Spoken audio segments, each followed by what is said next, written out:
الحمد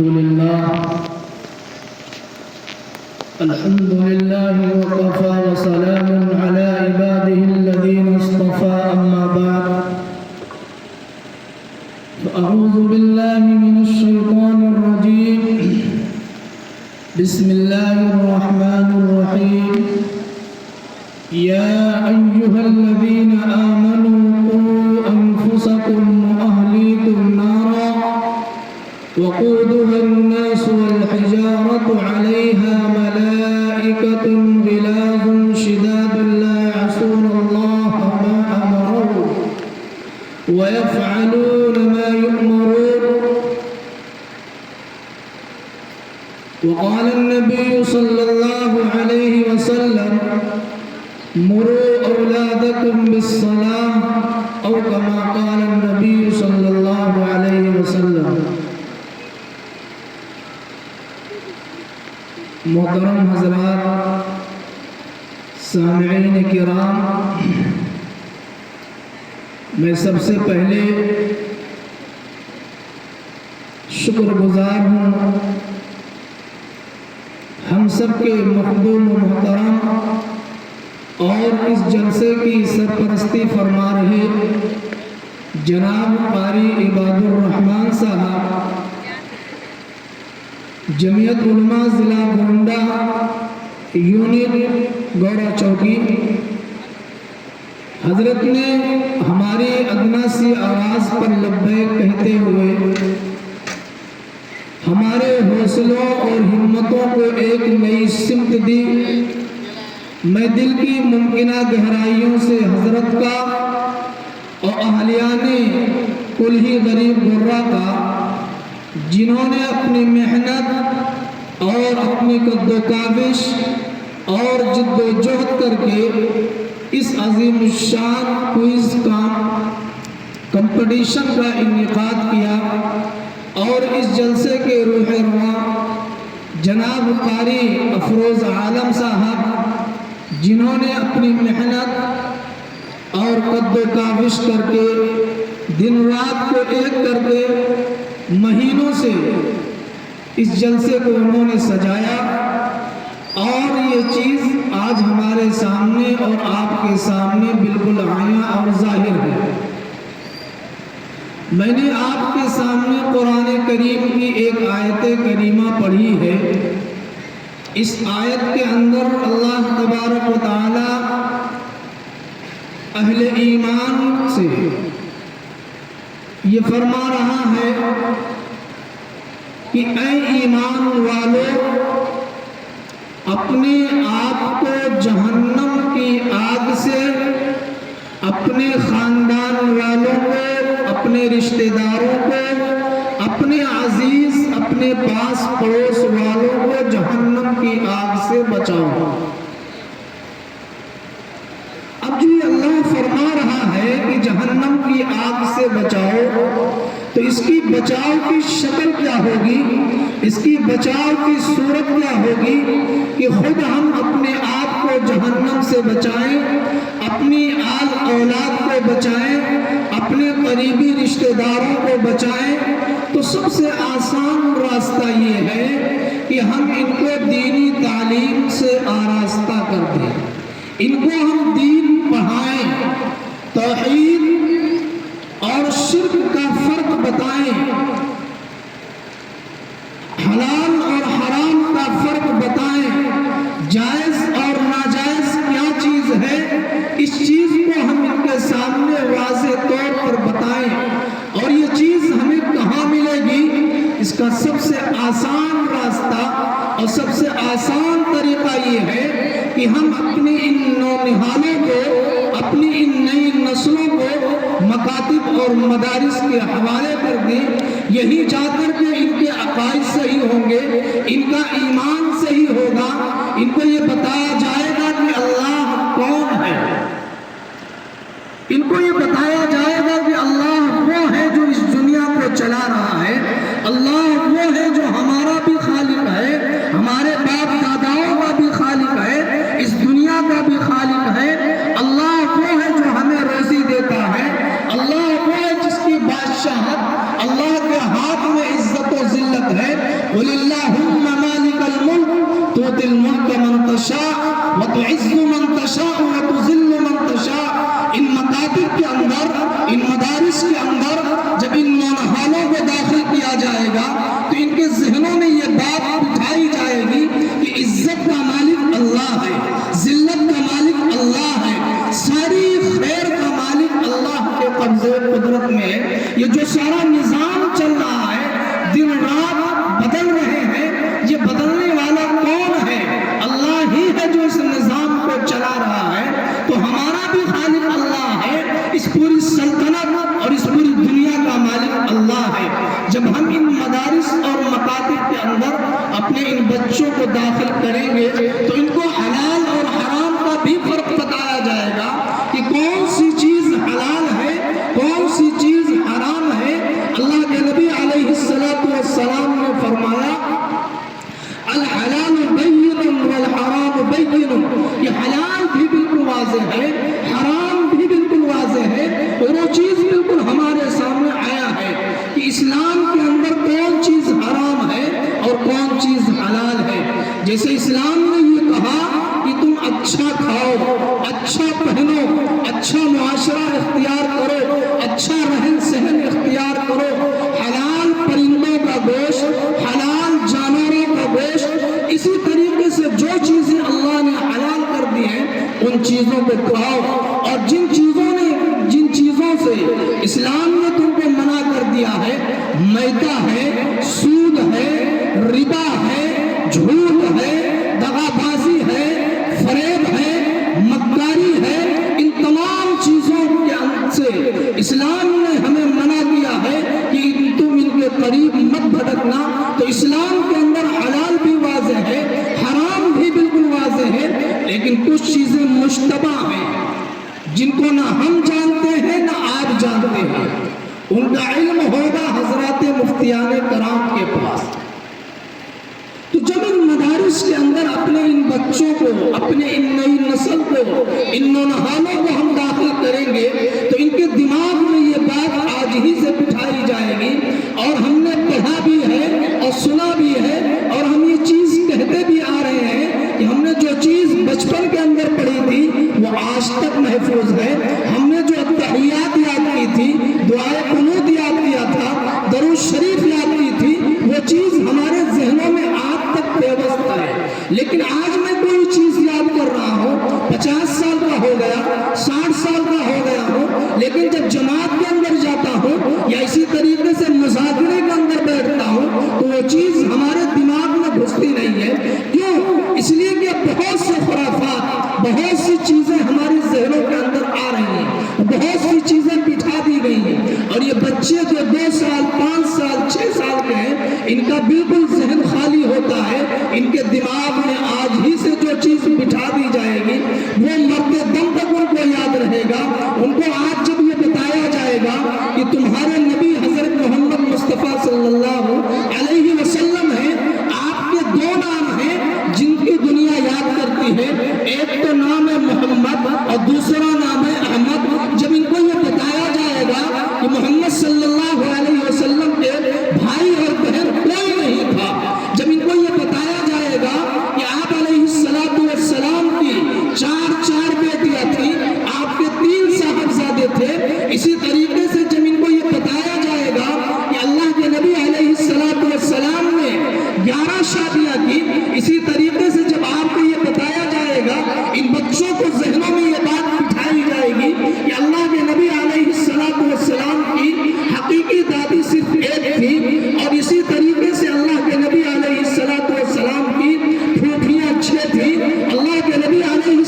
السلام کے چچا 10 یا 11 تھے۔ جب ان کو یہ بتایا جائے گا کہ اللہ کے نبی علیہ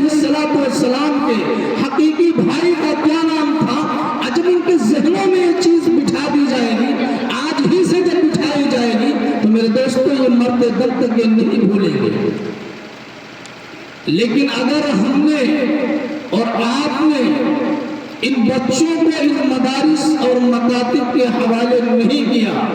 تو آج جو امت دوراہے پر کھڑی ہے، ایسے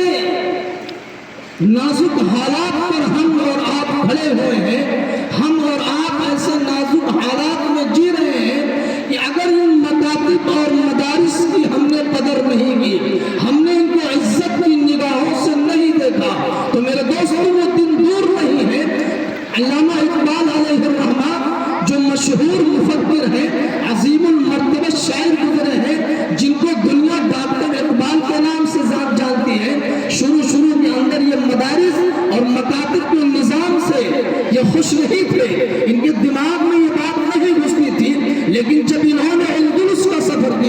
اسپین کا سفر کیا اور وہاں کے جب حالات کو انہوں نے دیکھا اور حالات کو دیکھنے کے بعد جب ہندوستان واپس آئے ہیں تو انہوں نے زوردار آواز میں یہ کہا تھا، مسلمانوں، ان ملاؤں اور ان مولویوں کو، ان درویشوں کو ان پھٹے ہوئے چٹائیوں پر بیٹھ کر، ان پھٹے ہوئے چٹائیوں اور بوریوں پر بیٹھ کر پڑھانے دو، ورنہ تمہارا یہ حال ہوگا، ہندوستان کا وہی حال ہوگا جو میں اندلس کا حال دیکھ کر کے آیا ہوں۔ چنانچہ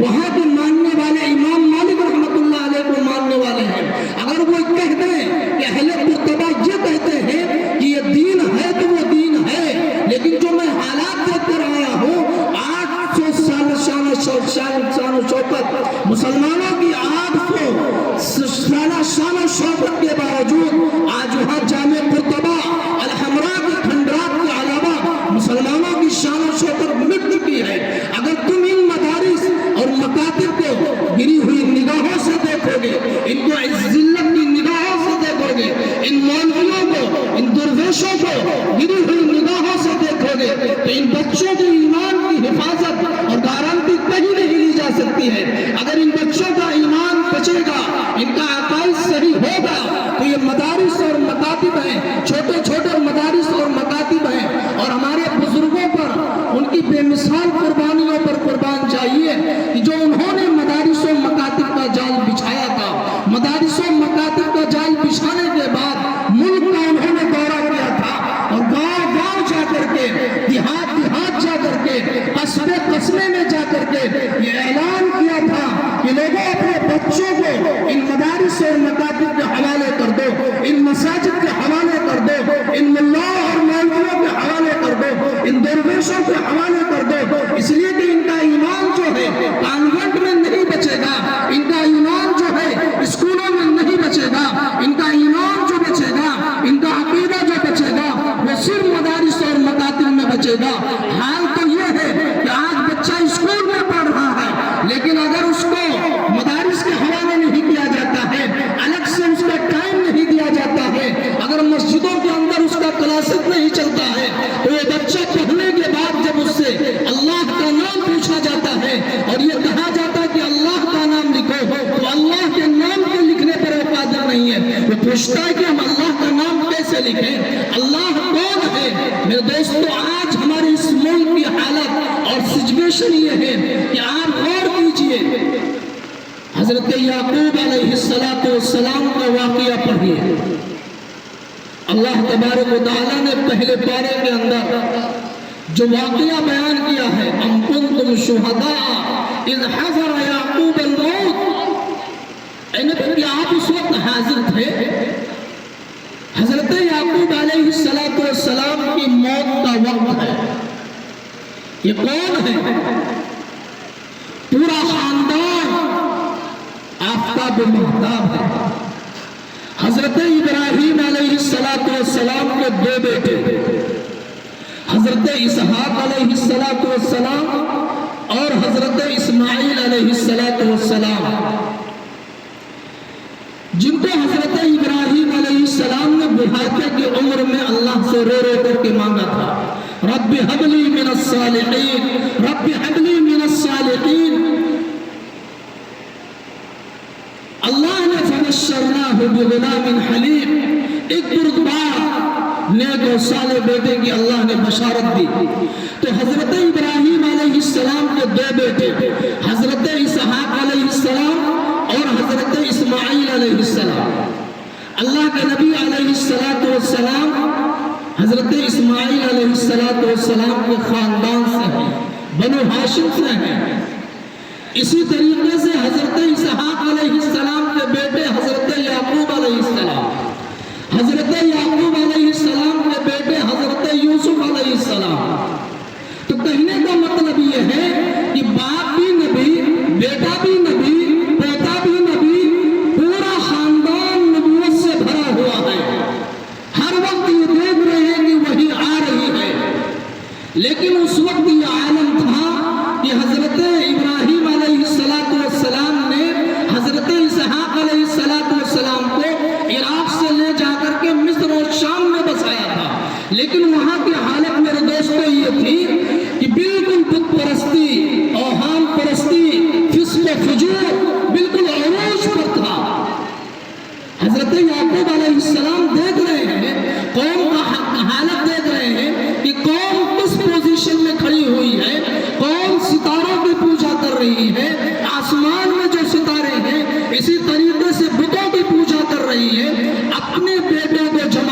یہ کہہ رہے ہیں ام کنتم شہداء اذ حضر یعقوب الموت اذ قال لبنیہ ما تعبدون من بعدی. بیٹوں کو جمع کر رہے ہیں، پوتوں کو جمع کر رہے ہیں، بہوؤں کو جمع کر رہے ہیں، اسی طریقے سے نواسوں کو نواسیوں کو جمع کر رہے ہیں. اور جمع کرنے کے بعد حضرت یعقوب علیہ السلام ایک سوال کرتے ہیں کہ میرے بیٹوں تم یہ بتاؤ، میرے نواسوں تم یہ بتاؤ، میری بہوؤں تم یہ بتاؤ کہ میرے جانے کے بعد، اس دنیا کے جانے کے بعد تم کس کی پرستش کرو گے، تم کس کی پوجا کرو گے، سر کس کے سامنے تم جھکاؤ گے. تمام لوگوں نے بیک زبان ہو کر کہا تھا، چونکہ نبوت کا دور ہو رہا ہے، پورا خاندان نبوت سے لبریز ہے، وہی ہر وقت دیکھ رہے ہیں جبرائیل علیہ السلام کی آمد و رفت ہے. بیک زبان ہو کر کہتے ہیں قالوا نعبد الہک و الہ آبائک ابراہیم و اسحاق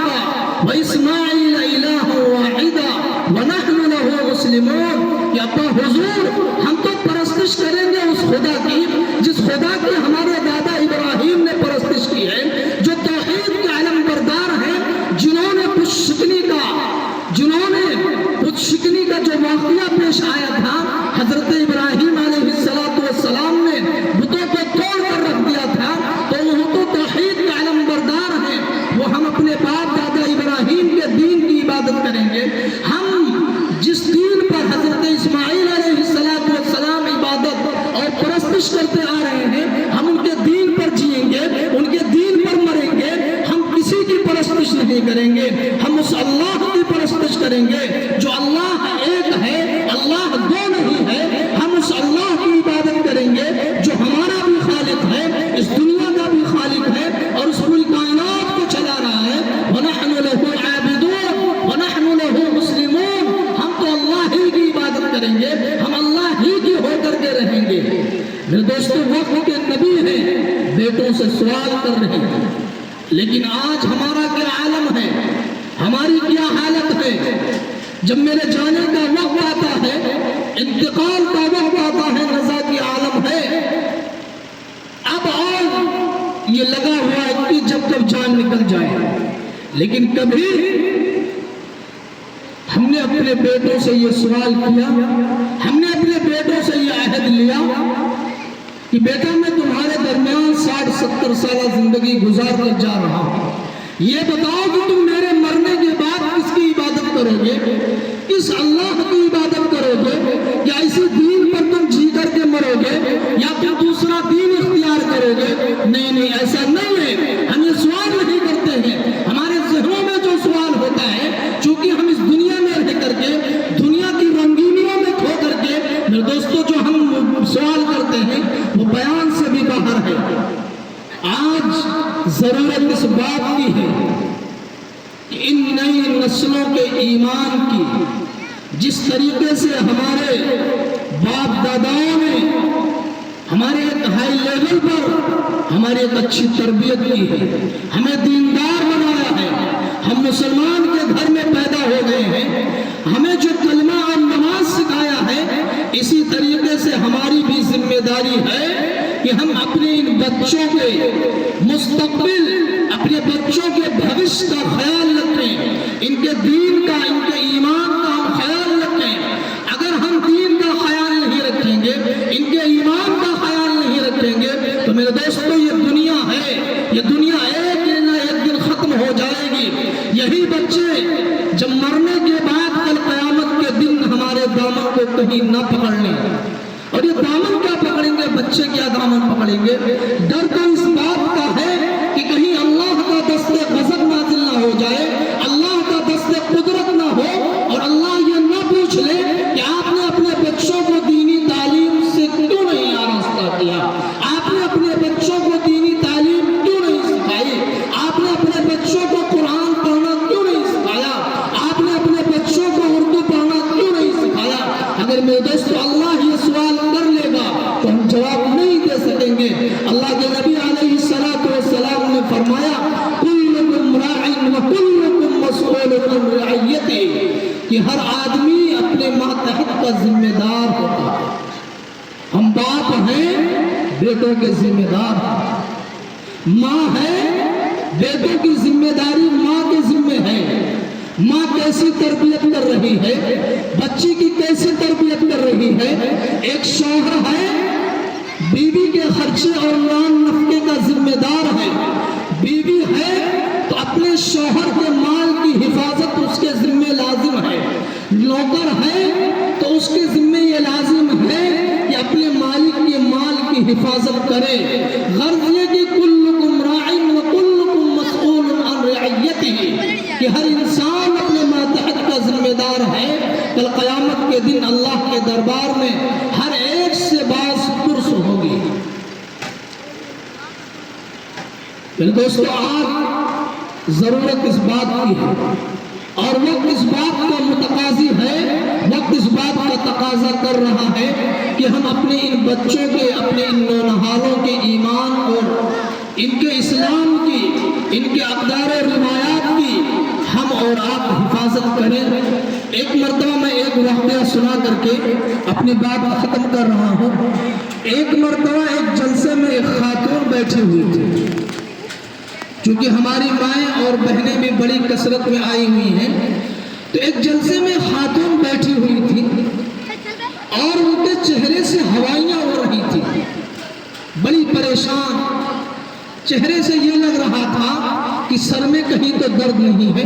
پیٹ میں تو درد نہیں ہے، کہیں ایسا تو نہیں کہ بچے کا انتقال ہو گیا ہے، شوہر کا انتقال ہو گیا ہے، اور اس غم میں یہ بیچاری ڈوبی ہوئی ہے۔ معاشرہ کیا ہے، بغل میں بیٹھنے والی بہن اس بہن سے پوچھتی ہے، بہن یہ بتاؤ تمہارے سر میں درد تو نہیں ہے، پیٹ میں تو درد نہیں ہے، کیا واقعہ ہے، کیا ماجرا ہے، تم اتنی غمگین کیوں بیٹھی ہو؟ تو اس بہن نے کہا، بہن کوئی بات نہیں، نہ سر میں درد ہے، نہ پیٹ میں درد ہے، نہ شوہر کا انتقال ہوا ہے، نہ بچے کا انتقال ہوا ہے۔ بات یہ ہے کہ جب میں جلسے میں آ رہی تھی تو میرا ایک بچہ تھا، اس کو میں سوتا ہوا چھوڑ کر آئی ہوں، اور ذہن میں بار بار یہ بات آ رہی ہے کہ بچہ جہاں سو رہا ہے اس کے بغل میں دیا سلائی رکھی ہوئی ہے، ماچس رکھی ہوئی ہے۔ ڈر یہ ہے کہ بچہ کہیں چارپائی سے گر نہ پڑے اور بچے کو چوٹ آ جائے، یا اسی طریقے سے بچہ اس دیا سلائی سے اپنے آپ کو جلا کر کے خاکستر نہ کر دے۔ تو عورتوں نے پوچھا کہ بہن یہ بتاؤ بچہ کتنی سال کا ہے؟ تو اس بہن نے کہا کہ صرف 2.5 سال کا ہے۔ اب بہن جو عورتیں تھی سر پر ہاتھ رکھ کر کے بیٹھ گئی کہ اجی اتنی سی بات ہے، وہ 2.5 سال کا بچہ ہے،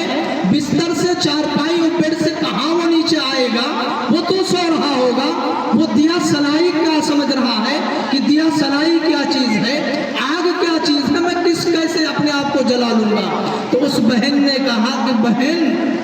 اگر بیٹا تمہارا ہوتا تو تم جانتی، بیٹا تو میرا ہے، میں نے پیدا کیا ہے، میرے کوکھ سے وہ جنا ہے، جو تکلیف مجھے ہو رہی ہے وہ تکلیف آپ کو نہیں ہے۔ دوستو سوال یہ ہے، ماں اور بہنوں سے یہ سوال ہے کہ اس بچے کی ہم یہ فکر کر رہے ہیں کہ بچہ کہیں آگ میں جل کر بھسم نہ ہو جائے، چارپائی سے گر کر کے وہ پیر نہ توڑ لے، سر کو زخمی نہ کر لے۔ لیکن اگر ہم نے بچے کے ایمان کی حفاظت نہیں کی، اس کے اسلام کی حفاظت نہیں کی، اس کے کلمے کی حفاظت نہیں کی، اس کے نماز کی حفاظت نہیں کی، تو یہ میرے دوستو اگر یہ حفاظت ہم نے نہیں کی تو کل بچہ کہیں ایمان سے خالی نہ ہو جائے، ایمان سے ہاتھ نہ دھو بیٹھے، اور جب ہاتھ سے ایمان سے ہاتھ دھو بیٹھے گا تو کہیں اللہ کا غضب نازل نہ ہو جائے، اللہ کا کہیں عذاب نازل نہ ہو جائے، اور مرنے کے بعد ہم یہ جانتے ہیں اور اس پر ہمارا یقین ہے کہ مرنے کے بعد جو جزا اور سزا کے فیصلے ہوں گے، اس دنیا کے اندر جو ہم زندگی گزار رہے ہیں، جو 60 اور 70 سالہ زندگی گزارنے کے بعد، 100 سال زندگی گزارنے کے بعد جب اس دنیا سے ہم رخصت ہو کر کے اللہ کے حضور پیش ہوں گے تو وہاں ایمان کا صرف سکہ چلے گا۔ اگر ایمان ہے تو جو ہم نمازیں پڑھ رہے ہیں، روزے رکھ رہے ہیں، ہم اچھے کام کر رہے ہیں، ان مدارس اور مکاتب کے اندر ہم امداد کر رہے ہیں، اگر ایمان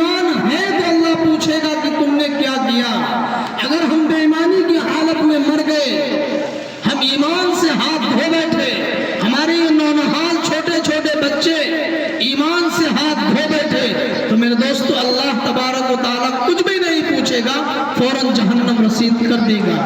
تو کہنے کا مطلب میرے دوستو یہ ہے کہ اس پروگرام کے انعقاد کا مقصد یہی ہے کہ یہ جو ہمارے گاؤں دیہات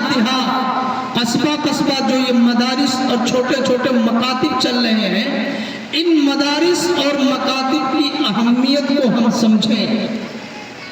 یہ سمجھیں کہ یہ ریڑھ کی ہڈی ہے، اور جسم کے اندر اگر ریڑھ کی ہڈی نہیں ہے تو آدمی سیدھا کھڑا نہیں ہو پائے گا۔ اگر ان مدارس اور مکاتب کو ہم اچھی نگاہ سے نہیں دیکھیں گے، گری ہوئی نگاہ سے دیکھیں گے، ان کا ہم تعاون نہیں کریں گے اور یہ کہیں گے اجی یہ تو مدرسے چھوٹے چھوٹے کیوں کھول رہے ہیں، یہ ڈبے کھول رہے ہیں، یہ کمانے اور کھانے کا دھندا چلا رہے ہیں، میرے دوستو کہیں ایسا نہ ہو کہ جو جملہ ہم بول رہے ہیں اللہ کا کہیں غضب نازل نہ ہو جائے۔ ہم ان چھوٹے چھوٹے مدرسوں کو ڈبے کہہ رہے ہیں، یہ کہہ رہے ہیں کہ یہ چھوٹے چھوٹے مدرسے کھول کر کے یا میاں مولوی اپنا پیٹ پال رہے ہیں۔ میرے دوستو ان جملوں سے ہم باز رہے، اگر ایسا جملہ ہماری زبان پر آ رہا ہے تو ہم اللہ کے واسطے ان جملوں کو زبان پر لانے سے ہم اور آپ باز رہیں، بلکہ ضرورت اس بات کا ہے کہ خود اپنے بچوں کو ان مدرسوں میں ان حافظ اور قاری کی صحبت میں بھیج کر کے ہم ان مدرسوں میں داخلہ کرائیں، تاکہ یہ ہمارے بچوں کے عقائد کو صحیح کرے، ان کے ایمان کو صحیح کرے، ان کے اسلام کو صحیح کرے، ان کو ایک ڈگر دے دے، ان کو ایک راستہ دے دیں کہ یہ دنیا کے کسی بھی گوشے اور کسی بھی کونے میں چلے جائیں، دنیا کے کسی بھی کالج کے اندر چلے جائیں، کسی بھی یونیورسٹی کے اندر چلے جائیں، کہیں بھی چلے جائیں،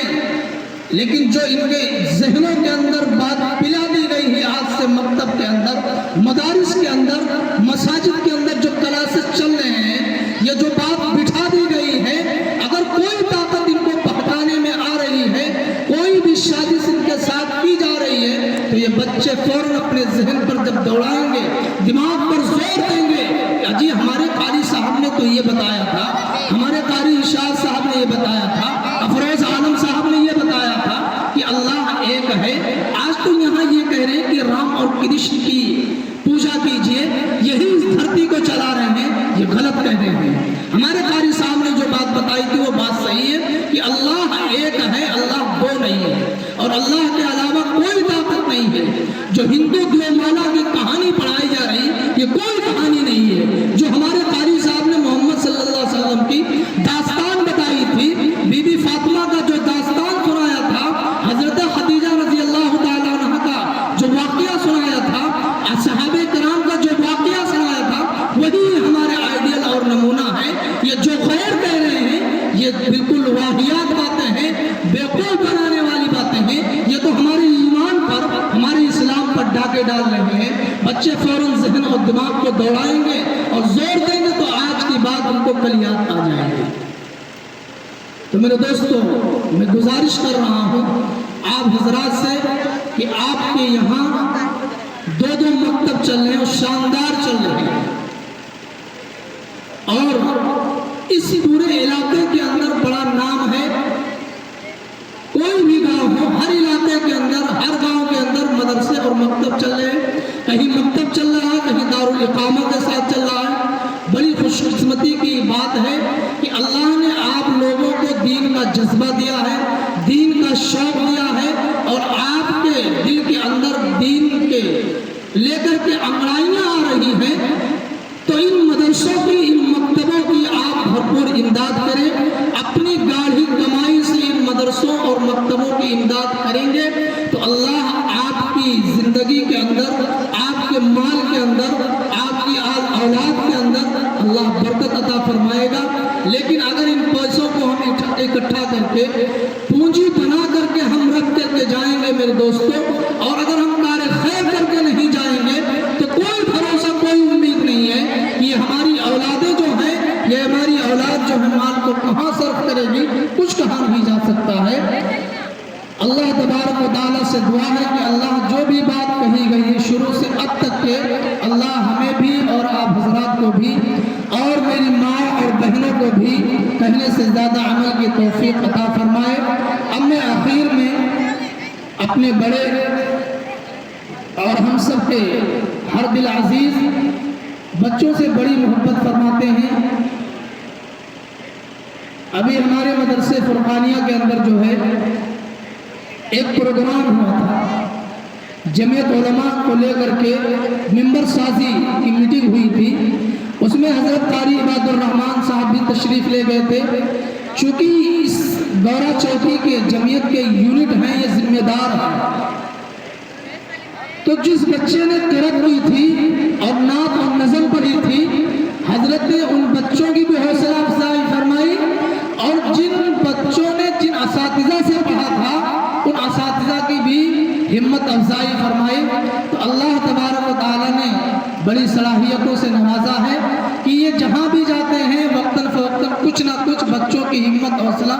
افزائی کرتے ہیں، مدرسے والوں کی بھی ہمت حوصلہ افزائی کرتے ہیں۔ تو اللہ تبارک و تعالیٰ سے دعا ہے کہ اللہ حضرت کی عمر میں برکت عطا فرمائے تاکہ یہ ہماری سرپرستی فرماتے رہے۔ اب آخر میں گزارش کر رہا ہوں کہ حضرت تشریف لائیں اور حضرت ہی کے دست مبارک سے بچوں کو انعامات دیا جائے گا۔ اب قاری رشاد صاحب بچوں کا نام پکارنے جا رہے ہیں۔ اس کے اندر 2 کیٹیگری ہے کہ جن بچوں نے کوئز کمپٹیشن کے اندر حصہ لیا تھا، 10 بچوں کو ایسا رکھا گیا ہے جن کو ٹاپ 10 کہتے ہیں، ان کو ایک اچھا انعام دیا جائے گا، اور جتنے بھی بچوں نے حصہ لیا تھا سب کو تشجیعی انعام دیا جائے گا، سب کی حوصلہ افزائی کی جائے گی۔ اور اس کوئز کمپٹیشن کا مقصد ہی یہی ہے کہ اس کے اندر عقائد بھی، اسی طریقے سے سیرت بھی، طہارت بھی، پاکی اور ناپاکی کے سارے مسائل آتے ہیں کہ جو ہم چیز پڑھ چکے ہمارے بچے پھر اس کو دوبارہ جو ہے اپنے ذہنوں میں بٹھانے کی کوشش کرتے ہیں۔ تو حضرت سے گزارش کر رہا ہوں کہ حضرت تشریف لائیں اور اپنے مبارک ہاتھوں سے بچوں کو انعامات تقسیم کریں۔